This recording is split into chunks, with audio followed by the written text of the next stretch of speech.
திருப்பாவை பாடல் 13.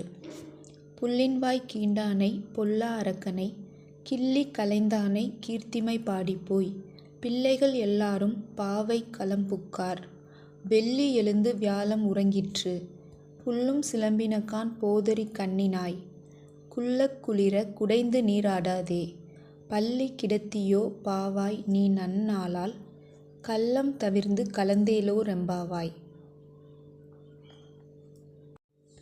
பொருள்: பறவை வடிவம் கொண்டு வந்த பகாசுரனின் வாயை பிளந்து அழிக்கவும், பிறன் மனை நாடிய ராவணனின் தலையை கொய்யவும் அவதாரம் எடுத்த நாராயணனின் புகழை பாடியபடியே நம் தோழியர் எல்லாரும் பாவை விரதம் இருக்கும் இடத்திற்கு சென்றாகிவிட்டது. கீழ்வானத்தில் வெள்ளி முளைத்து விட்டது. வியாழன் மறைந்து விட்டது. பறவைகள் கீச்சிட்டு பாடுகின்றன. தாமரை மலர் போன்ற கண்களை உடைய பெண்ணே, விடியலை உணர்த்தும் இந்த அறிகுறிகள் தெரிந்தும் உடல் நடுங்கும்படி குளிர்ந்த நீரில் நீச்சலடித்து குளிக்க வராமல் என்ன செய்கிறாய்? அந்த கண்ணனை நினைக்கும் ஒவ்வொரு நாளும் நன்னாளே. மார்கழியில் அவனை நினைப்பது இன்னும் சிறப்பல்லவா?